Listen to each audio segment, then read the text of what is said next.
A disastrous development for Putin's war effort. Russia's only factory building mass-launched missile systems caught fire. The most important development of the past day was the fire that engulfed Russia's only factory producing mass-launched rocket systems. An advisor to the Interior Ministry of Ukraine, Anton Gashenko, said that Ukraine does not have the ability to attack its factory. This fire was caused by the Russians themselves because they did not want to prolong the war in Ukraine. This development, he said, deals a fatal blow to Putin's war effort. Newsweek had an article titled "Russian MLRS Weapons Factory Bursts into Flames," reports, which means reports show that the Russian weapons factory building a mass-launched missile system is on fire. A fire broke out Saturday at the site of a sanctioned Russian factory, the country's only mass-launch rocket system factory. The incident was first reported by Kommersant, a newspaper owned by the Russian tycoon, citing a statement from the Kremlin's emergencies ministry. The fire that broke out on the premises of the PJSC Motovilica plant in the city of Perm, central Russia at around 8 p.m. local time, is believed to have started in a transformer booth. The Department of Emergencies has sought to mitigate the damage. They say a team has been sent to tackle the blaze, which is said to have reached the size of 10 square meters. Today, a fire broke out at a substation on the territory of the enterprise, the plant's press office said in a statement to Pravda. The fire was brought under control by experts from the Ministry of Emergency Situations who arrived at the scene in time. However, photos and videos have also begun to spread online showing the fire, including a short clip posted on VK Video, in which the flames and huge plume of smoke can be seen from a distance. The plume of smoke can also be seen at a much greater distance in a series of photos and videos shared to Twitter by independent news project Perm 36.6. According to Kommersant, PJSC's Motovilica plant is remarkable in that it is the only factory in Russia that manufactures mass-launched missile systems, which are common weapons on the modern battlefield capable of launching very large rockets fast to a long distance. The fire occurred at a critical moment when Ukrainian troops were preparing for a general counteroffensive. The plant will inevitably have to be shut down to repair the damage caused by the fire. Last December, the plant was sanctioned by the European Union for supplying these systems to the Russian armed forces during the brutal ongoing invasion of Ukraine. Kommersant also reported that the factory has been in bankruptcy proceedings since 2018. Newsweek has reached out to Russian officials by email for comment. Perm is located near the center of Russia, about 1,500 kilometers east of Moscow. Therefore, it is not clear whether Ukrainian forces were capable of causing this incident. Numerous attacks, both accidental and presumed intentional, have been reported within Russia's borders since the start of the invasion that the Kremlin has blamed on Ukraine. However, these incidents often happen near the border between the two countries. This location is too far from Ukraine. In a statement to Newsweek on Sunday, European defense expert Rajan Menon of the think tank Defense Priorities said the attack fit the pattern of suspicious events at military-affiliated facilities. Russian team, but there is no evidence that Ukraine is responsible for this. This is just one of several mysterious fires that have occurred in the past few weeks in Russia, Menon said. Before the fire in Perm, most recently we could see fires in an industrial area in the Kostovsky district of Nizhny Novgorod. There has certainly been speculation as to whether these fires were the result of clandestine Ukrainian operations, especially since several fires have occurred at military production facilities, or the work of military personnel. Resistance group in Russia. Nor do I know of any solid evidence that points to or excludes it. 2. Former Russian commander admits Ukraine successful in repelling Putin's army. Newsweek had a report titled "Ex-Russian Commander Admits Ukraine Successfully Repelling Putin's Troops," which means former Russian commander admits Ukraine successful in repelling Putin's army. Former Russian commander Igor Girkin admitted on Sunday that the Ukrainian military was able to successfully fight Russian forces throughout April as the war dragged on. In a video on Telegram, Girkin listed several Russian defeats in Ukraine, such as heavy losses near the Ukrainian city of Avdiivka, which Girkin reported forced the Russian military to retreat once further, leaving behind a portion of the previously occupied positions. He added that although the battle in Bakhmut is still ongoing, Ukraine has made progress while Russia has not. On other fronts, local battles were fought and airstrikes and artillery were exchanged. General conclusion: Ukraine once again successfully carried out the battles in April for themselves, as part of time to prepare for a strategic counteroffensive. He also predicts that next month the summer campaign and running after the Ukrainians will begin, since our generals can practically do nothing during the winter and spring, except for the achievement of some petty goal in the Donbass region. Gherkin has been giving reviews of the Russo-Ukrainian war since it began last February. The conflict has stretched across major Ukrainian cities such as Kyiv and Kherson. Meanwhile, Gherkin is an outspoken critic of Russian President Vladimir Putin, the Russian Defense Ministry, and the Wagner Corporation, a private military unit that is supporting Russian operations in Ukraine. On Saturday, the former Russian commander warned that Putin could face mutations from the Wagner group, as leader Yevgeny Prigozhin reportedly threatened to withdraw troops from Bakhmut. The Wagner Corporation played a key role in helping Russian forces in their efforts to gain control of Bakhmut. However, Prigozhin often openly criticizes the Russian Defense Ministry for not providing more ammunition and support to its fighters. In another Telegram post on Saturday, Gherkin wrote that Prigozhin had openly blackmailed Russia's military leadership by warning that the Wagner group would leave its post in Bakhmut if the matter ammunition supplies to his forces were not resolved on Friday. Prigozhin's criticisms and concerns come ahead of Ukraine's expected spring counterattack, with which the West, including the United States, is helping the war-torn country prepare by providing military equipment, weapons, advanced artillery and tanks, and other defense resources. The Eastern European country plans to regain territories that have been invaded by Russian forces. Russia has built thousands of new defensive positions in strategic areas as it anticipates attacks.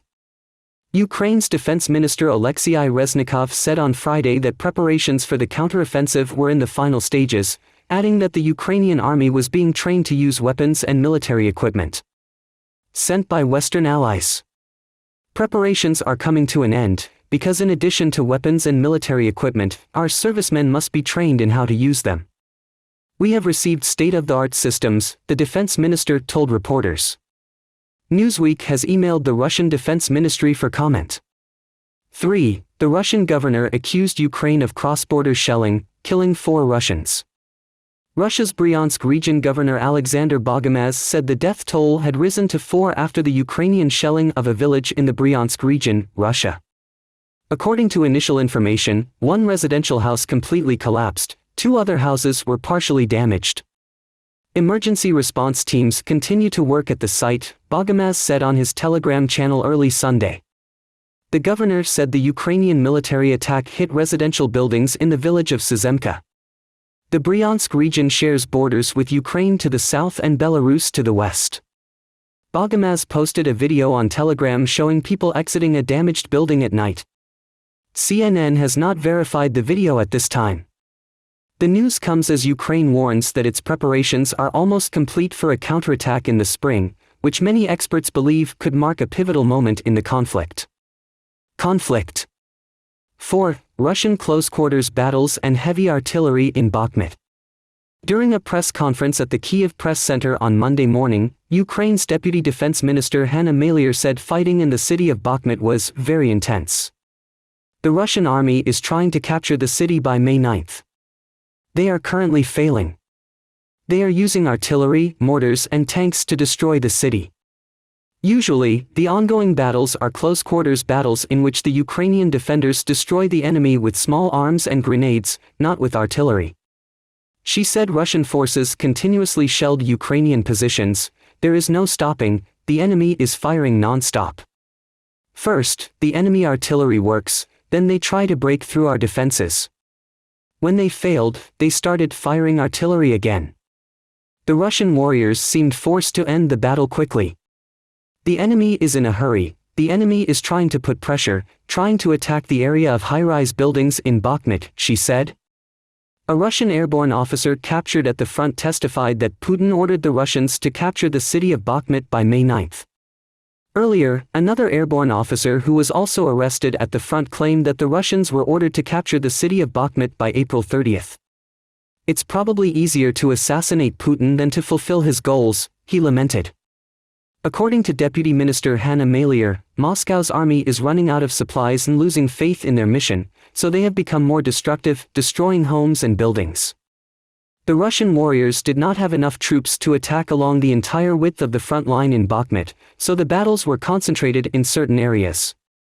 According to Deputy Minister Hanna Maliar, the supply routes are still secured but fraught with danger. The Ukrainian army struggles to carry out logistics operations in the dark, hoping to avoid shelling on the entrance roads.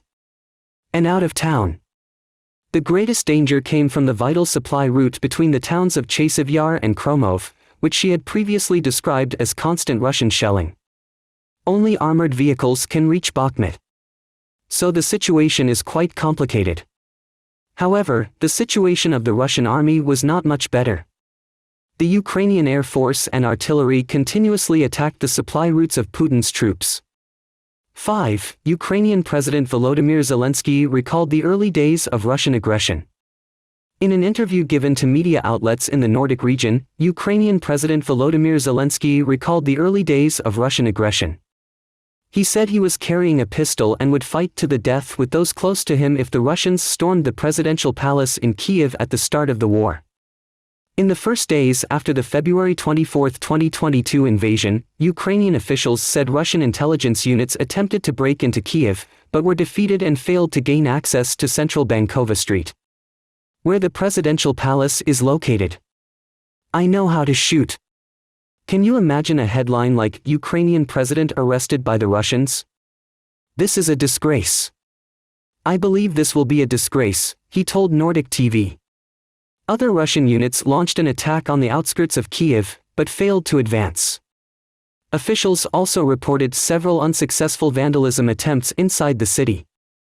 I think if they go inside the presidential palace, no one will be taken prisoner because we have prepared very seriously for the defense of Bankova Street. We will be there to the last man, Mr. Zelensky said. When asked if he carried a pistol and practiced using it, President Zelensky replied yes, and dismissed the suggestion that he may have used it to commit suicide. Must be caught.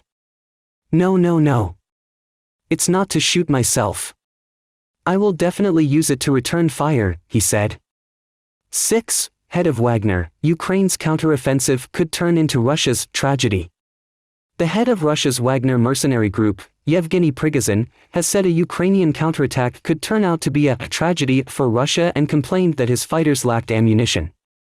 For months, Wagner led the Russian assault on Bakhmut, the eastern Ukrainian town at the heart of the fighting. Prigozhin is an ally of President Vladimir Putin but as the head of a private military group has been involved in a power struggle with the Russian Defense Ministry. Our Wagner group only has 10 to 15% of the ammunition we need, he said, blaming Russia's military leadership. He said the above in an interview with Semyon Pegov, a pro-Kremlin war correspondent of Russia. Prigozhin said he believes a Ukrainian counterattack will take place by mid-May. This counterattack could turn out to be a tragedy for our country, he said. 7. Russian general was officially removed from office as Ukraine prepared to counterattack. The Russian Defense Ministry has replaced the Deputy Defense Minister in charge of logistics, prompting a change in military leadership just as Russian forces prepare to deal with a Ukrainian counterattack. On Sunday, a spokesman for the Russian Defense Ministry, Lieutenant General Igor Konashenkov, said that Alexei Kuzmenkov, a senior general who has held various leadership roles in the Russian military, has been appointed to the position previously held by the Russian military. Lieutenant General Mikhail Mizintsev in charge. Moscow did not give immediate reasons for replacing Mizintsev. The move comes as Ukrainian officials signal their spring counterattack may be about to be launched. More on Mizintsev, nicknamed the Butcher of Mariupol, the outgoing Russian logistics commander has earned a reputation for brutality and an ominous moniker among Western officials for his role in the conflict. Siege of Mariupol, the site of some of the invasion's most notorious attacks and alleged atrocities. Why logistics matter? Moscow's logistics chains are likely to play an important role in efforts to defend invaded Ukrainian territories, while Kyiv's forces are seeking to disrupt them. Disrupt supply lines with long-range fire.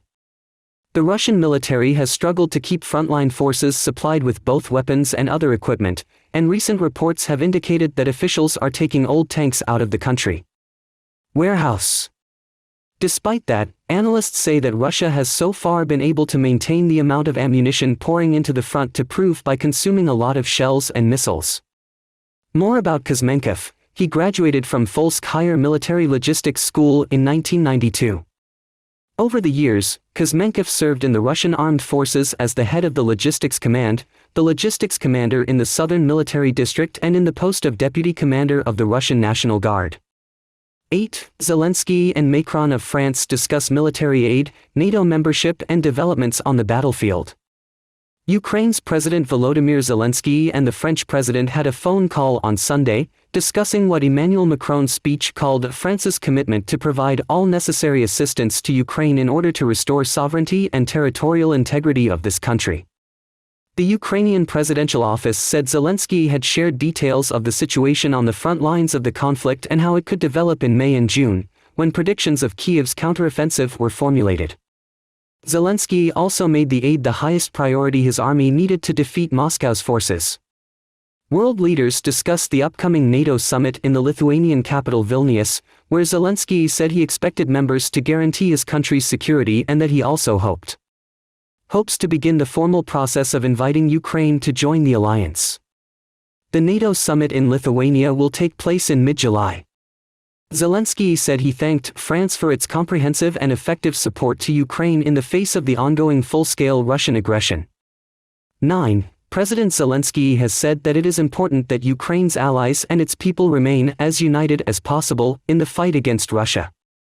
In a video statement partly to mark the contribution of Ukraine's border guards, he said he had spoken with French President Emmanuel Macron in recent days about arms transfers and further cooperation. He thanked European countries and the United States for providing weapons and financial aid.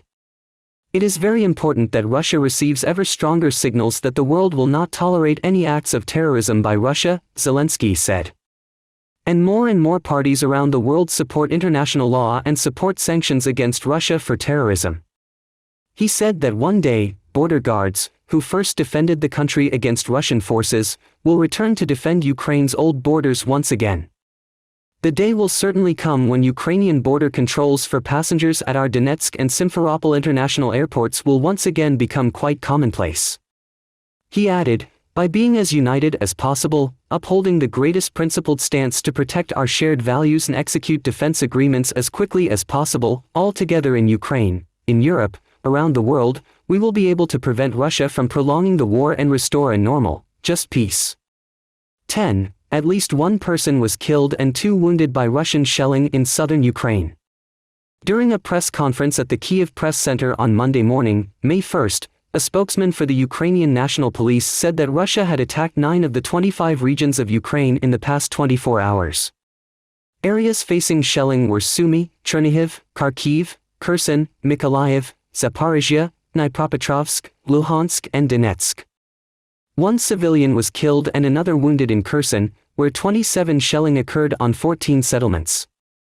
The heaviest Russian attacks have been reported in the Luhansk region, where Russian forces are reported to have shelled the area 93 times in the past day. No casualties were reported. At least 1 person was killed and 2 wounded when Russian forces shelled the southern city of Nikopol on Sunday. During the day, the enemy deployed heavy artillery twice to shell Nikopol. A 48-year-old resident of the city was killed. A 46-year-old woman and an 80-year-old man were injured. The governor said the Russian attack damaged 6 high-rise buildings and several private homes, plus agricultural buildings, 2 gas pipelines and a power line.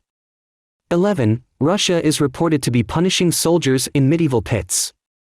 A report is confusing Russians to learn how their husbands and children are treated by Russian commanders. Newsweek had an article titled Russia reported to be punishing soldiers in medieval zindans, which means Russia is reported to be punishing soldiers in medieval pits. According to a new assessment, the Russian military is using homemade cells and medieval punishment techniques to punish the undisciplined. The UK Ministry of Defence said on Sunday that over the past few months, Russian commanders likely have begun punishing disciplinary violators by detaining offending soldiers in zindans. That is, deep holes are dug into the ground. Russian soldiers were thrown there. The British Ministry of Defence has described the zindans as homemade cells consisting of deep pits covered by a metal grid on the ground. Reports suggest zindans were used to punish soldiers who were drunk or wanted to end their military contracts, the Defense Department wrote on Twitter. Zindans was formerly used in parts of the former Russian Empire, with photographs showing Zindans being used in parts of Central Asia as early as the 20th century, with some accounts showing its use. Used them in previous centuries. The British government says such tactics are a marked change from the early stages of the all-out war in Ukraine. The first phase saw a relatively gentle enforcement, an attitude that changed in the fall of 2022. At the time, Russian forces were retreating from parts of the territory Ukraine captured in the first months of the war. During Moscow's invasion of Ukraine, Western sources reported morale and discipline problems within the Russian ranks. Since the end of 2022, however, Russian commanders have launched a number of increasingly draconian initiatives to improve discipline within the force. This is especially noticeable since General Valery Gerasimov, chief of the Russian General Staff, took control of Moscow's military operations in Ukraine. Gerasimov assumed the position in mid-January amid a reshuffle of Moscow's top military officials.